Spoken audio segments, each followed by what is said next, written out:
This show is clean. Hi. Pretty much. Mike's Daily Podcast. Okay, it is Mike's Daily Podcast, episode 736. And I am Mike Matthews, broadcasting from the last place on earth, located somewhere in Podcaster Valley, California. Today, Madame Rootabega, Valentino, Bison Bentley, plus it's the finale of my Into It interview with the San Francisco band called Cash for Gold. And are our astronauts on drugs? You bet they are. Mike's Daily Podcast. And on the show on yesterday's podcast, someone got hit by a car. Mike's Daily Podcast. But they're okay. Everybody's fine. No, wait, that didn't happen on yesterday's show, did it? Oh, it was with Chely Shoehart. She said that she was in love with Benita the Rodeo Queen. Doesn't that make you want to do a cartwheel? And she can't use y'all in a sentence. Hell on earth to me is watching The Apprentice. I want to thank you for listening to this wonderful song. Mike's Daily Podcast. It comes from my heart, so it can't be wrong. Oh, yes, it can. And it should have the use of a diphthong. Mike's because that would make me Daily sound really smart. Podcast. Which I ain't. Yeah! You know. And I know I am not the most interesting person on the planet, and I thank you for listening to this show. We try and make it interesting. We get interesting people on. We have the interesting characters. Like one just walked in right now. Oh my gosh, look who just walked in. Hello, Michael Masters. This is Madame Rootabega, and yes, I am very interesting. Yes, you are. So, and you know, you tell some interesting stories, madam, and I listen to you when you tell me your stories, right? Yes, when I tell you my stories, you listen, my liebchen. Ooh. Right. Yeah, so I listen to your stories, and when I tell you my stories, you listen, right? What were you talking about? See? Okay, this happens to me a lot. I will listen to other people's stories, and they don't return the favor. They don't listen to me, which is odd because I host a podcast where I have supposed quote-unquote listeners who are listening to this right now. Maybe that's why people in real life don't listen to me. It's because they know that you in the internet world are listening to me. Maybe, possibly, I'm not sure. Well, Michael Matthews, you can always hope. True, look who else just walked in. Hello there, Mike. This is Valentino, the parking attendant. And this is Bison Bentley. Do you know that? Mike, we run into that problem as well, there. Yeah, we'll try and tell stories to people in the parking lot about like how somebody got hit by a car yesterday. That didn't really happen. Yeah, it did.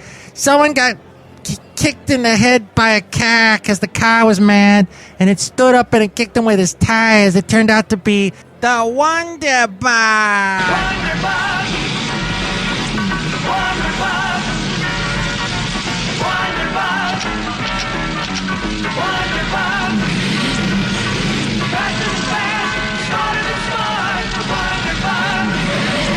Seriously, kids, that was a real show in the 70s that we used to watch.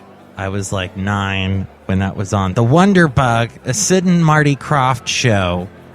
Well, it was part of a show called, what was it called? The Krofft Super Show, which featured Captain Cool and the Kongs. Captain Cool and the Kongs rocking on. And it featured 3 rotating shows. 4, actually. Had reruns of The Lost Saucer for the first half of the season. That was with Jim Neighbors, who is still with us, though apparently he's no longer singing that big thing he does every year. But he's still with us. Ruth Buzzy, and they were time-traveling androids. There was also a show as part of this show of rotating shows, Dr. Shrinker. Oh, man, where is that? Play that.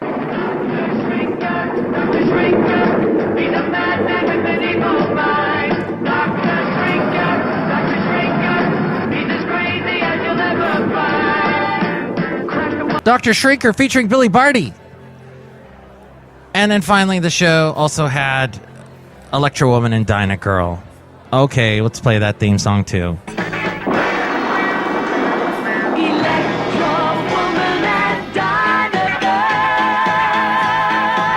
So soap opera star Deidre Hall. So there you go. I hope you enjoyed that trip back in time for us kids from the 70s. So the Wonder Bug was really here in the parking lot yesterday and it hit somebody in the parking lot in the head? Yeah, okay, whatever. Do you know that? All right. Well, this was weird. It came out today that astronauts are all hopped up on all kinds of drugs. Yes, a 10-year study tracked 85 astronauts over 4,000 nights of sleep on Earth and 4,200 nights in space. And they found that astronauts have high usage figures for sleeping drugs such as Ambien. According to PBC.org, 78% of the shuttle crew reported taking Ambien and Zaloplan, both Zaloplan. I don't take drugs except for caffeine and life.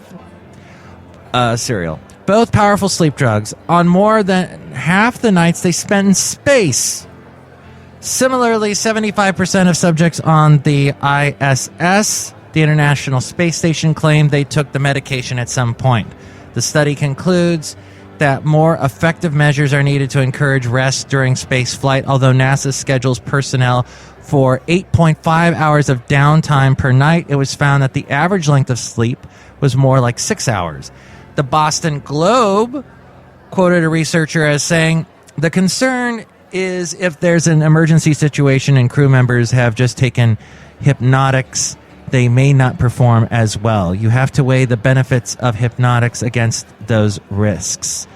This is from Dr. Laura K. Barger, the lead author and associate physiologist in the Brigham's Division of Sleep and Circadian Disorders.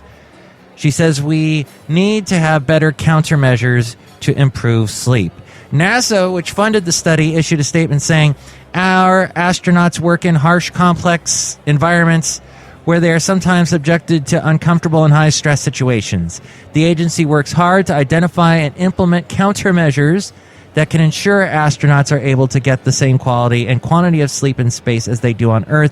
The agency is committed to sending humans farther into space than ever before, and we need to fully understand the implications of that prior to embarking on our mission to Mars."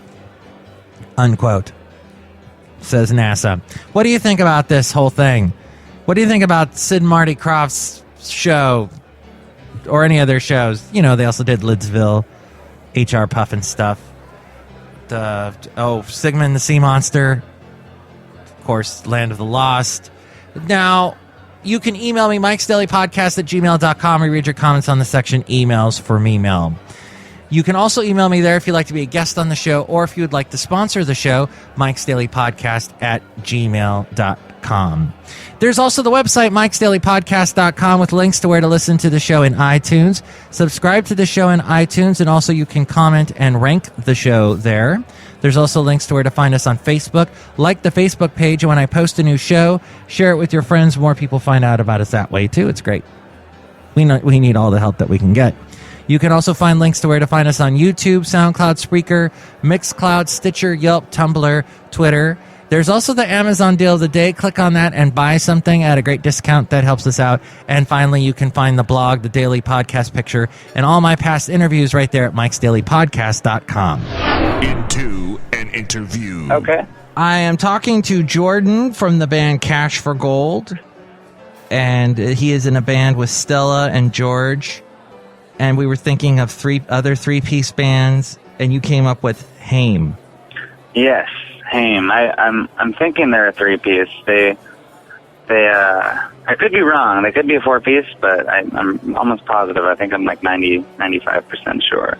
But regardless, they rock. Their new album is really cool. They shred on the guitar, and it's pretty cool having an all-girl band shred like that. You know? Yes. I would love to see one live. Indeed. Like now, but I can't. Like right now. Right now. One should appear just, oh, they're playing right now. It'll be like a scene from Grease or something where all of a sudden we break into song. But your album... Glitter and screamers. Your album is called Swan Dive. It's coming out in the fall, and I was going to play the song Swan Dive. And what inspired this song, the title track, Swan Dive? What inspired the song Swan Dive? Let's see. You know, Swan Dive, I tend to write songs about like a certain feeling or a moment, not really a big storyteller. So, you know, love those rough times everyone goes through make for good material when I write. Mm-hmm. We obviously take ourselves so seriously.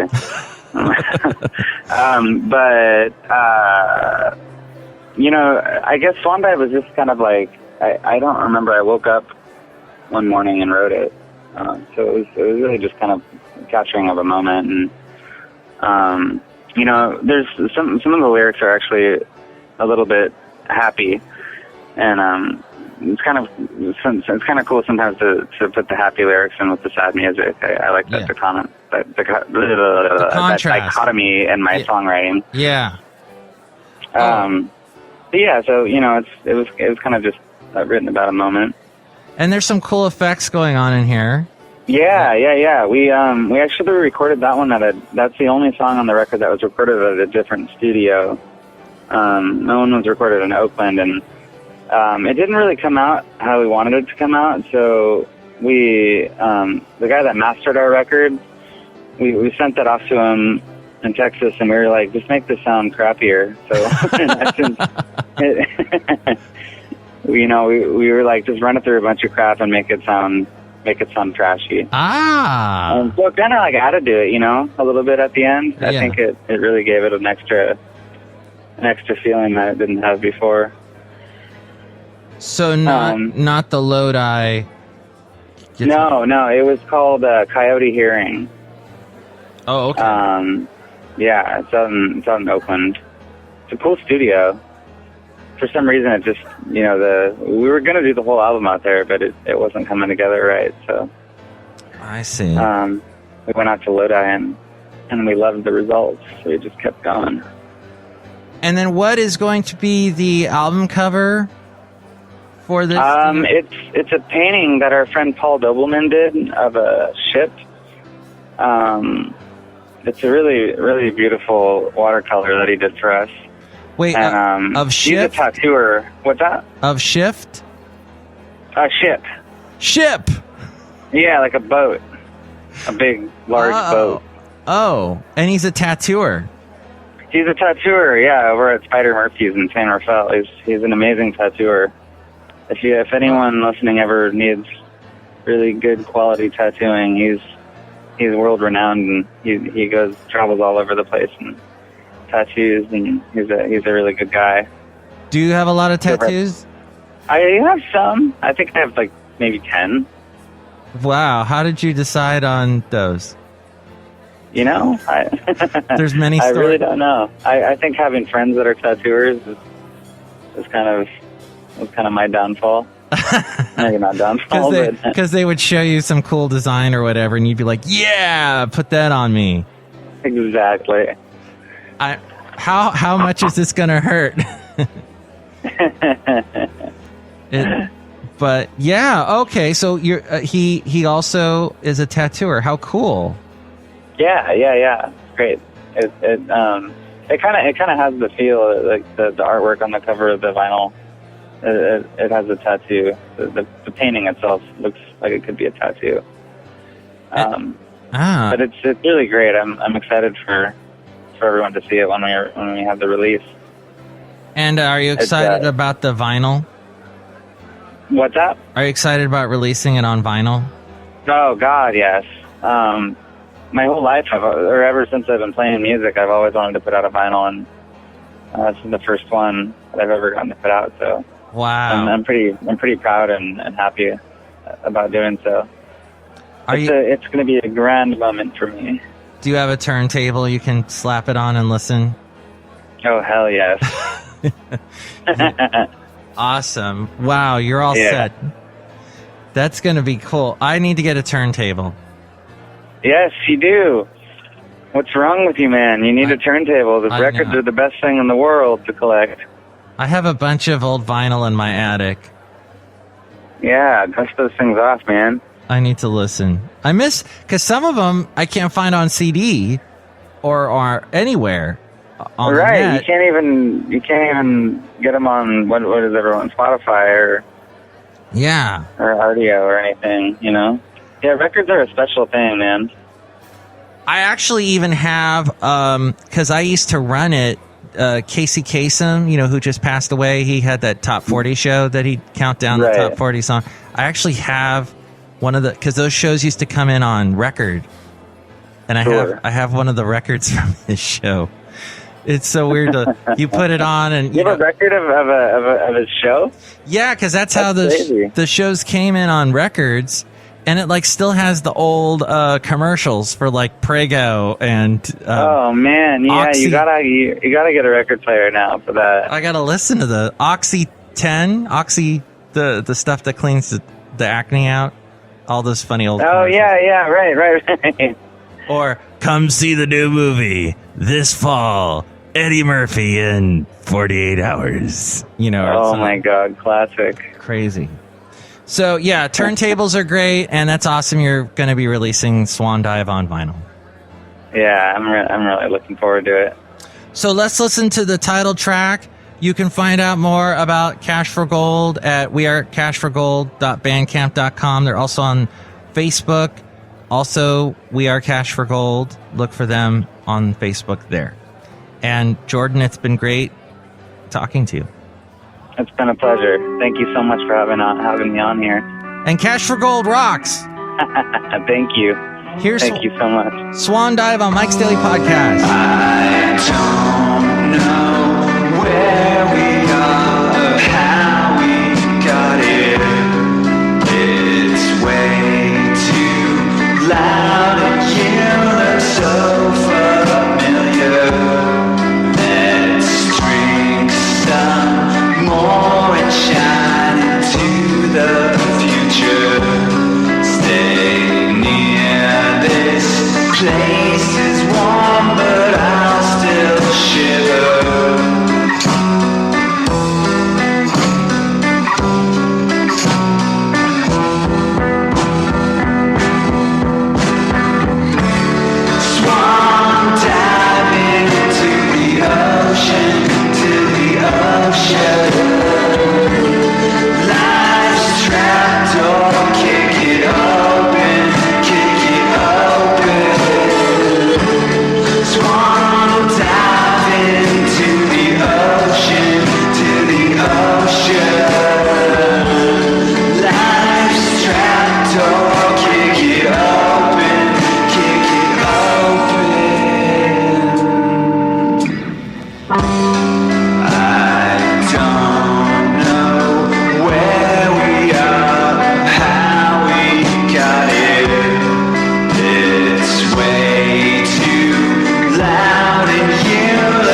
The title track from their album Swan Dive, that is Cash for Gold.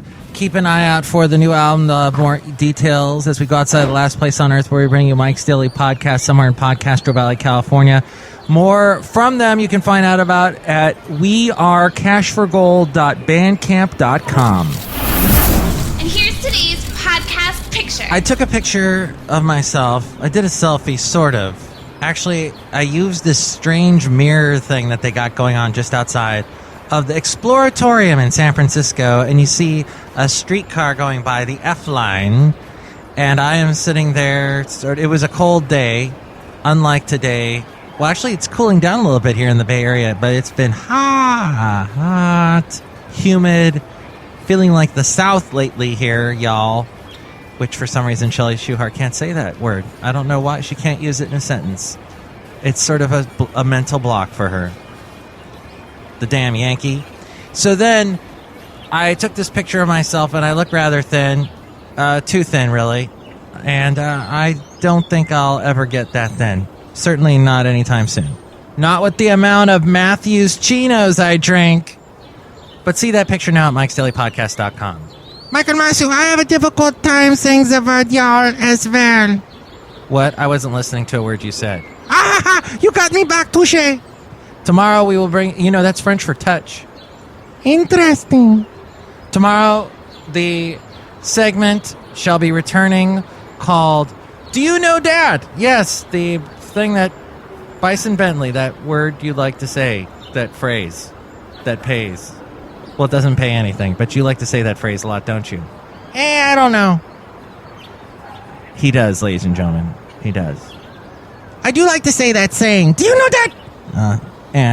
We'll also hear from Chely Shoehart, Floyd the Floorman, and John Deere the engineer. Oh, yeah, and we'll be looking into the recent interesting entertainment showbiz stories that I have dug up. Mike's Daily Podcast is written and produced and performed by Mike Matthews. His podcast is super easy to find. Download or listen to his show and read his blog at MIKES-DAILY-PODCAST.com. Email Mike now at MIKES-DAILY-PODCAST@gmail.com. See you tomorrow. Bye. Dr. Shrinker, he likes to shrink people. And he stinks real bad. He's Dr. Stinker, dude. Dick. Don't encourage him.